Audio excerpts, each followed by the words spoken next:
that's never been to a powwow before. Welcome, welcome, welcome, welcome, welcome. A powwow is Native American people's way of embracing our heritage. Our powwows are ways for us to express our Indianness. Most of us have jobs through the week. And we come here on the weekends to sing in our native tongue and dance in our native way to honor our ancestors. And we also honor all the people that cannot dance and sing. So we really take a lot of pride in the things that we do. We welcome you all to take pictures.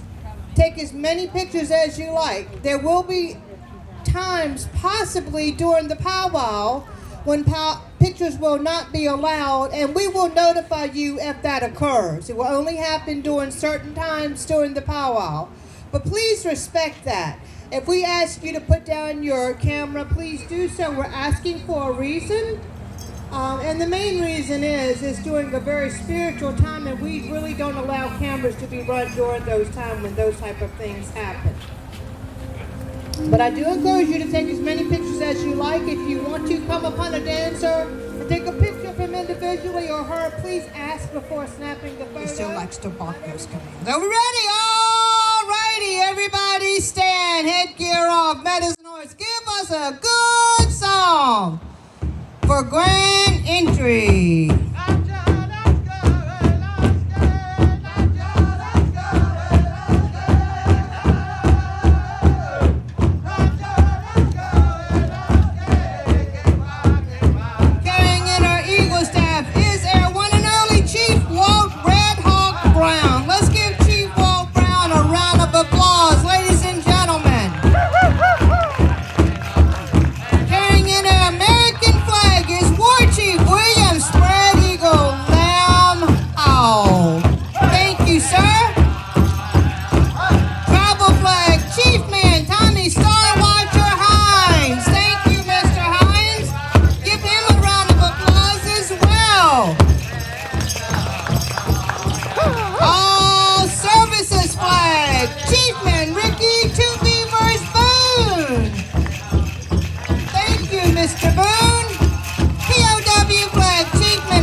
We're going to call on Southland to give us a flag song, please.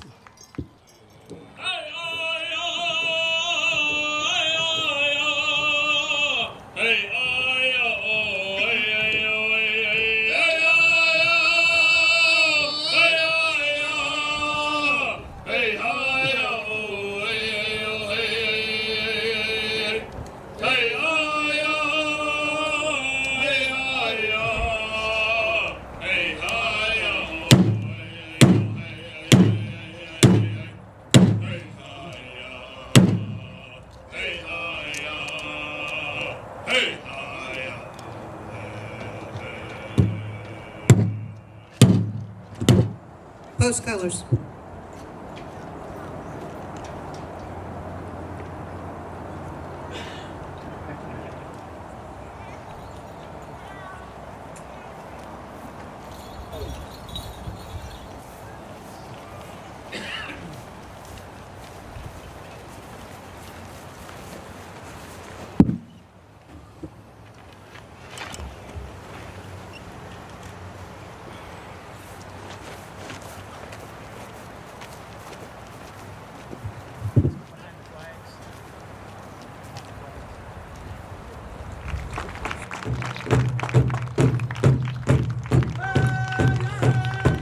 Army, Navy, Marines, Coast Guard, Air Force.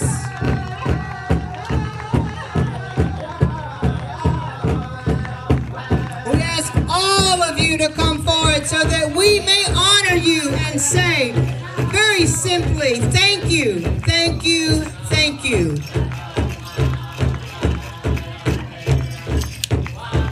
Let the applause continue on, ladies and gentlemen. Don't be embarrassed, don't be scared. These people sacrificed a whole lot to make sure that we could do the things that we love so much and containing and keeping our culture alive. So thank you, thank you, thank you. We're all aware that so many of these veterans may not have had a welcome home. We want to tell you, welcome home. Thank you, thank you, thank you for your service.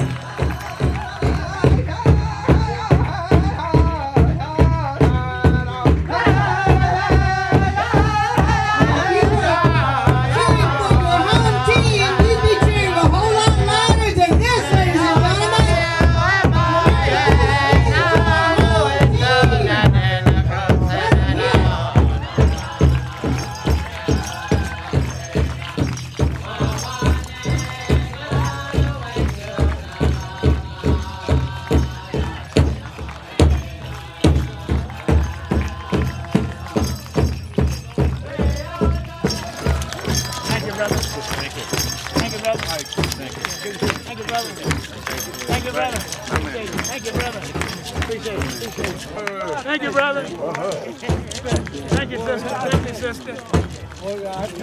Thank you, brother.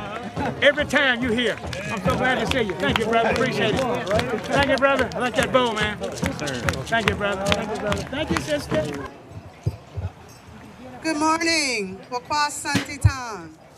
Today I'm going to read you our drum song, my heart song, Sasanki Ivis. Tachana wihi kweka hante, great creator. Santitang wakoste dortanhara, morning strong prayer. Sasanki Ivis, my heart song. Ii tharahanta hahinu, I hear the thunder. Ii vaskahi yaut ach, I see the rain. Ii swaware yatach, I touch the wind. Hoke ina oter, yes, Mother Earth. Hoke akro kweka wintika, yes, Father Sky. Hoke tachana wintika, yes, Great Spirit. Santitang wakoste dar tanhara, morning strong prayer. Sasanki Ivis, my heart song. Santitang wakoste dar tanhara, morning strong prayer. Ii swarore ina oter, I touch Mother Earth. Ii swarore achro kweka wintika, I touched Father Sky. Sasanke Ivis, my heart song. Just beautiful. Thank you so very much, Carol, for that. Aho! Aho! Are you ready for a powwow? Are you ready? Are you ready to see some native dancers? Are you ready to hear some native drumming? Aho! Thanks, Dad. The corn thrasher, if you see the bamboo, the old bamboo up here, this would go all the way across, and it was a rolling system. So you'd have a native boy on each side or a native woman on each side, and the corn would roll across the top, across the thrasher, and what that did was it removed the husk. So they would pull, pull, pull, pull. And the corn up there would be doing this across the thrasher. So that's going to strip the husk. How does it sound good? This piece here is the horns off a deer's head. And they would use that like a hammer to take the flakes off of this piece. They just trim it right on the leg, just like Wow, that is cool. that. Yep. And I want to try that. I really you do. Maybe one day. The Native Americans saw those English building those brick houses with their Benjamin Franklin stoves in them. What do you think they wanted? Or do you think they wanted a brick house with a stove in it? It was logical. That is why people accepted, and many Native Americans, especially in the Virginia and the East Coast area, the Iroquois speakers were much more tolerant of the invader, okay, the colonials, because they were bringing things that fascinated them. They brought guns which replaced the bows and arrows. So our vocabulary is on file at the Philadelphia Institute of Religion in Pennsylvania. We walk the language because we believe that if you lose your language, you lose your culture. If you lose your culture, you lose your traditions. So I'm going to go over with some of the language with you today and teach you some language.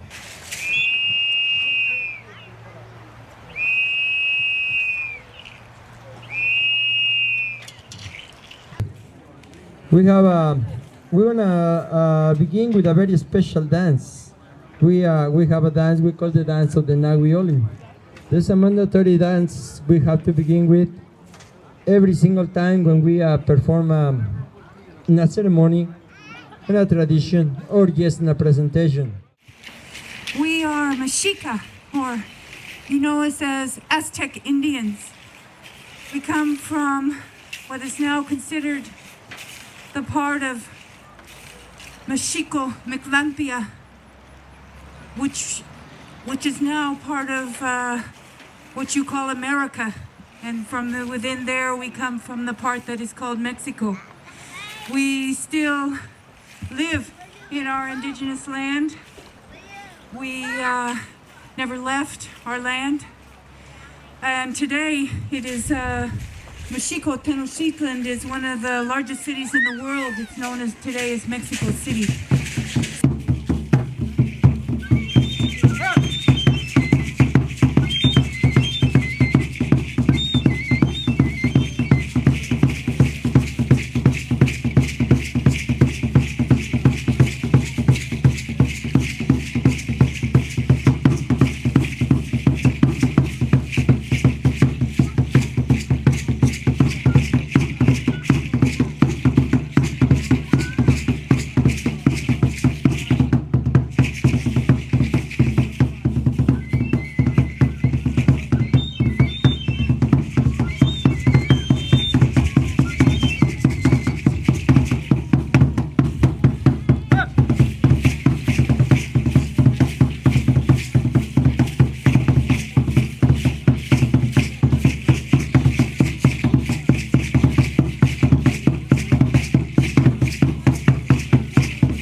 Thank you very much.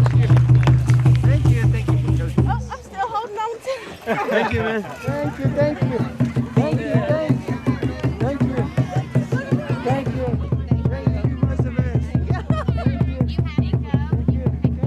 Thank you, guys. Thank you. Thank you. Thank you. Thank you. Thank you. Thank you. Thank you. Thank you. Thank you. If you find one today that's 2,000 years old, Whoa. You could pick it up, put it on a stick, and still hunt with it today. It doesn't go bad. Like I said, unless it can get broken, but I can give you an example what happens when you break one too. Yes, please. See, this was a finished one, and it got broke. I shot it, it hit a rock, and it broke. I can take this piece, or either one of these pieces. And still use that as a small Well, one. I can take this little bit larger tool, and in just a short order, I can make this tool, this broken piece, Into a... well, we're gonna make it into a specialized tool.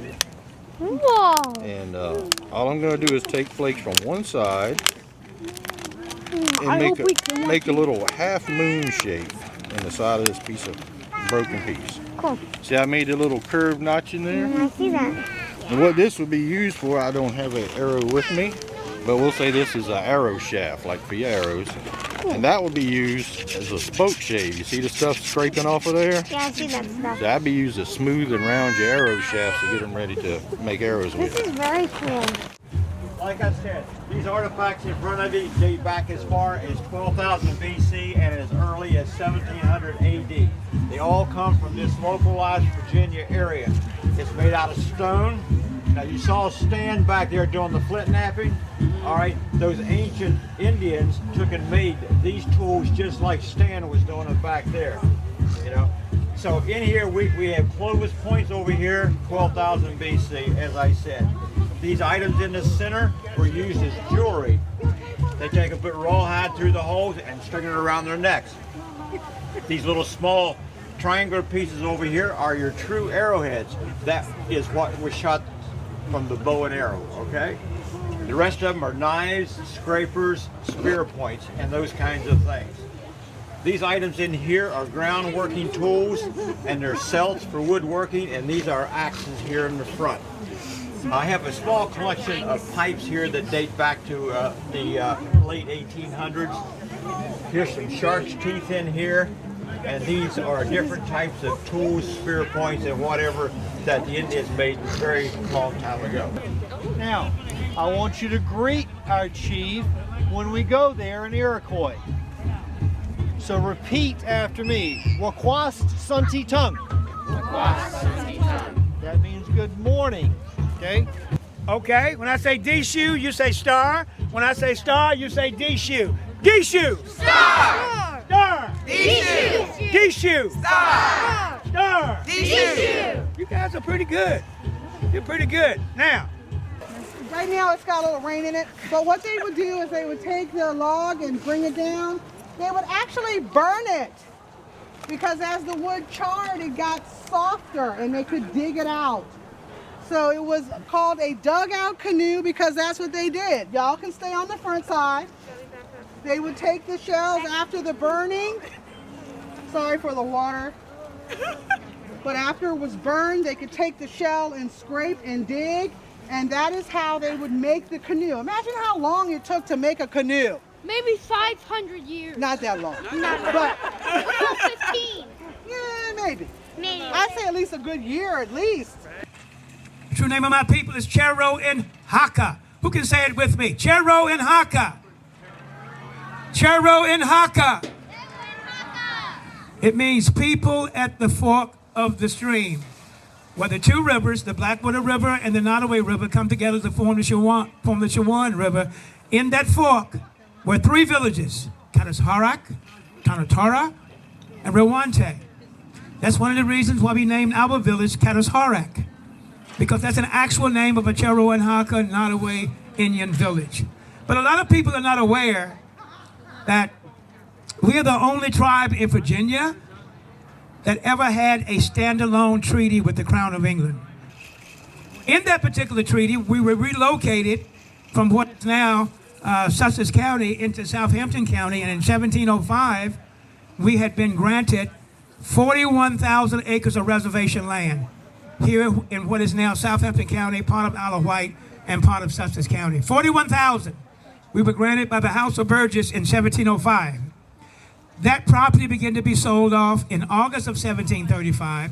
It was supposed to have been 500 acres a day, but they were doing 1,000 acres, okay? The last piece divided out between the tribal people was in 1875, and it was 575 acres. The last piece of the reservation land that disappeared in 1953. It belonged to the Sykes family, who were Cheroenhaka, Nottoway Indian bloodline, and it was sold for taxes. So, 41,000 acres of reservation land disappeared.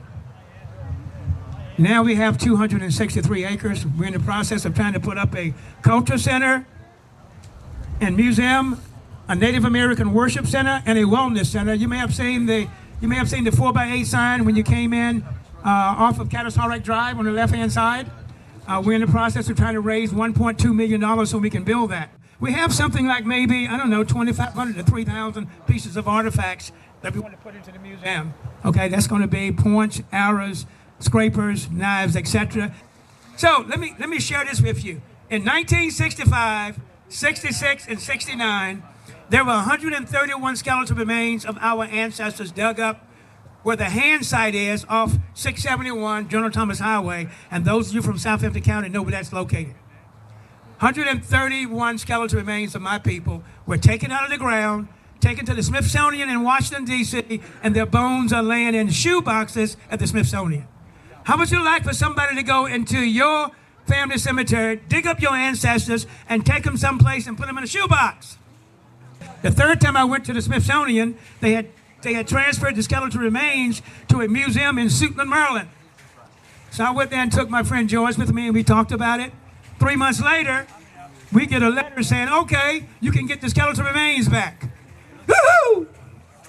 So we're in the process now of doing letters, setting up the logistics for that so we can have them reinterred, and hopefully we're going to have a ceremony back here where we put them in the ground, okay, from which they came. So our history is well written. It's about 95% written. The majority of it is accurate. Some of it is not, okay, because people have a tendency to write to the color of their own persuasiveness. That's why we say, Native people, you need to write your own history.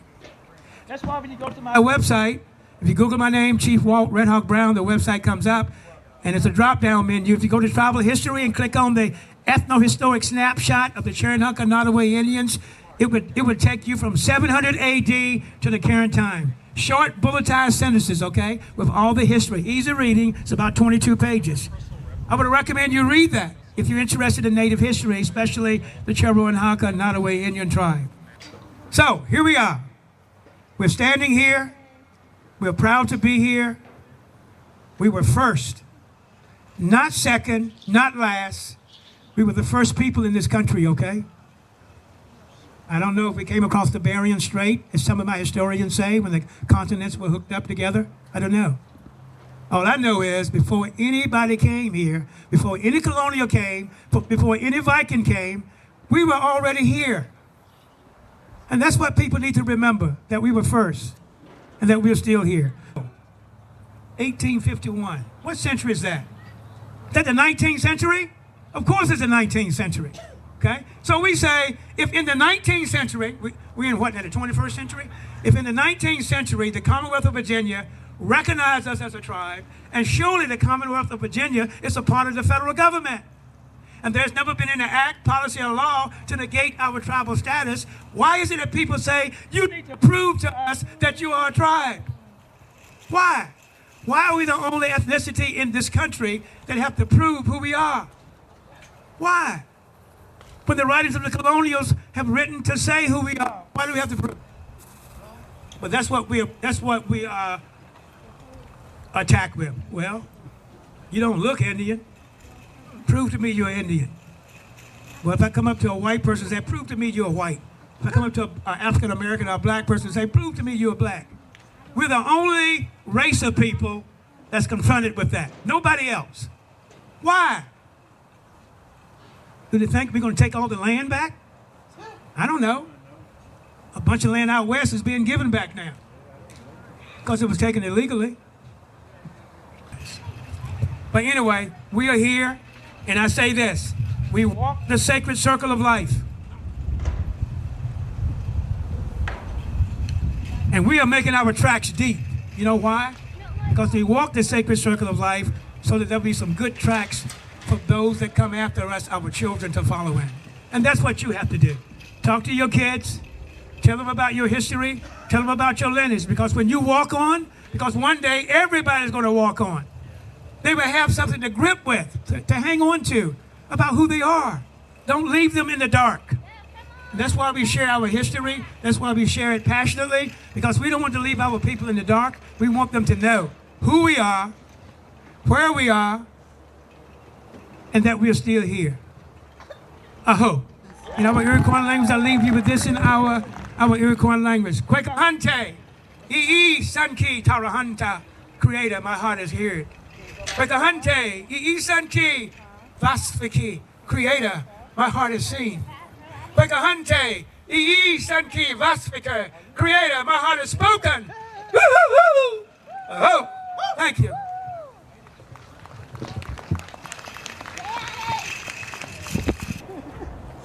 So the Three Sisters Garden.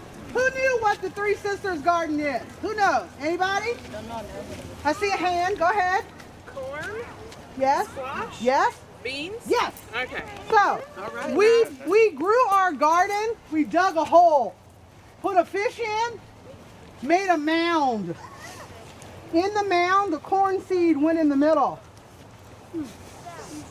Beans went on all four areas on the side. So pip, pip, pip, bean.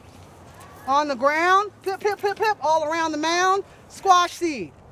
Why? Does anyone know why it was done like that? The cases with the red background are items that the Cheroenhaka Nottoway, I've curated for them, and they are local.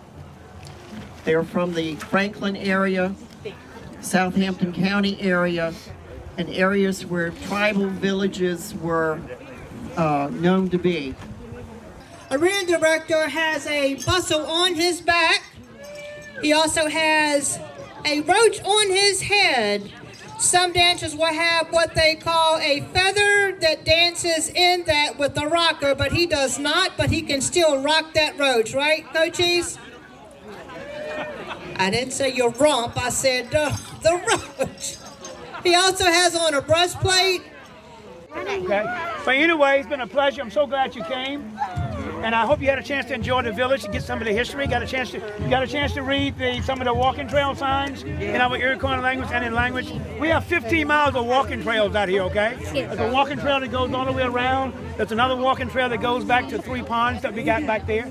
So, tour guys, take them, Kara, water blocks. Okay. Take them to the vendors. Okay. Okay. Thank you so very much. And I'm Chief Red Hawk. I'm chief of the Cheroenhaka. So can you say Cheroenhaka? Cheroenhaka! Means people at the fork of the stream. Our oldest tribal member, by the name of Mildred Star Moon Gray.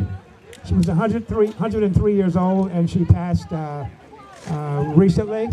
So we're going to be doing an honor dance for her. I'm asking all the tribal, the head male, head female dancer to come in.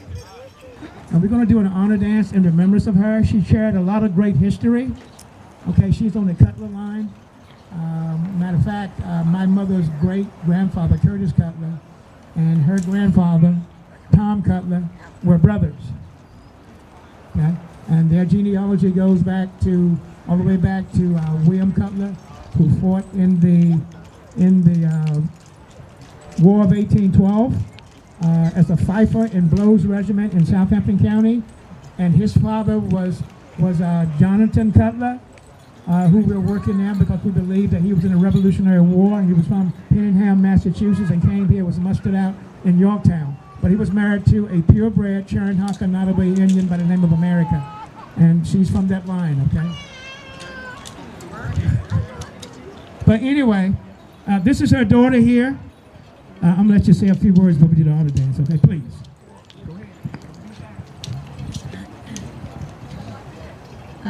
Giving honor to my God, who's the head of my life. It's a pleasure being out here today in memory of my mother. Like Chief said, she's 103, and I spent the last 3 years taking care of her. I didn't see, we were at home when she passed away. She passed away on the first at 2 a.m. in the morning, and I didn't see her take her last breath, but I usually get up around 2 or 2:30 to go in and check on her, and when I went in there, she wasn't breathing. So I called the hospice nurse because she was under hospice care. She wanted to die at home, and she did with a smile on her face. I called my cousin Karen and Minister Carmen Adams, and they came over to be with me. So I thank God for her. I thank God for a mother like her. I was with her for 68 years, so I'm 68 years old, and I thank God for her. And thank you, tribal members. Thank you, tribe, for being there for me and my family.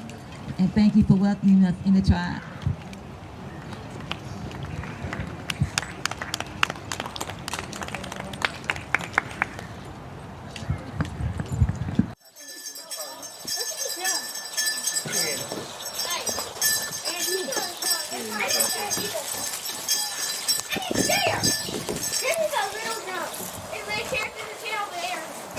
Okay, guys, let's kick it.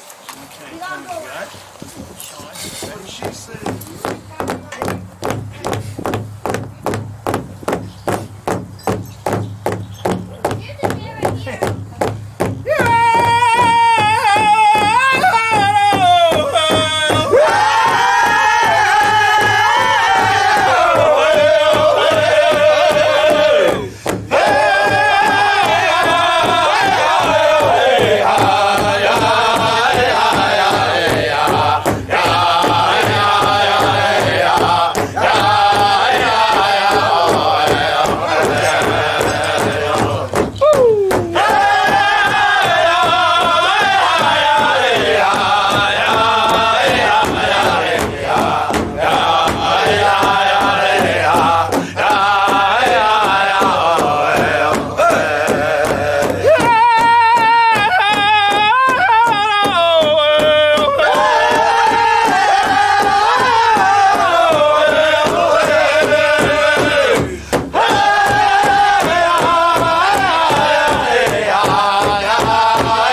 thank thee for this opportunity. We thank thee for this unity of these two drums, Southland and Medicine Horse Singers. We ask you to bless their voices and bless their hands as they go forth and drum out for the nation, drum for other nations, and drum out the heartbeat of the nations. Give them traveling mercy. Go back with them and travel them safely to the place from which they came until they join us again. In the name of Creator we pray. Aho. Aho. Enjoyed you guys. Y'all say nothing say. Yes, one time, get off the road. I want my coat.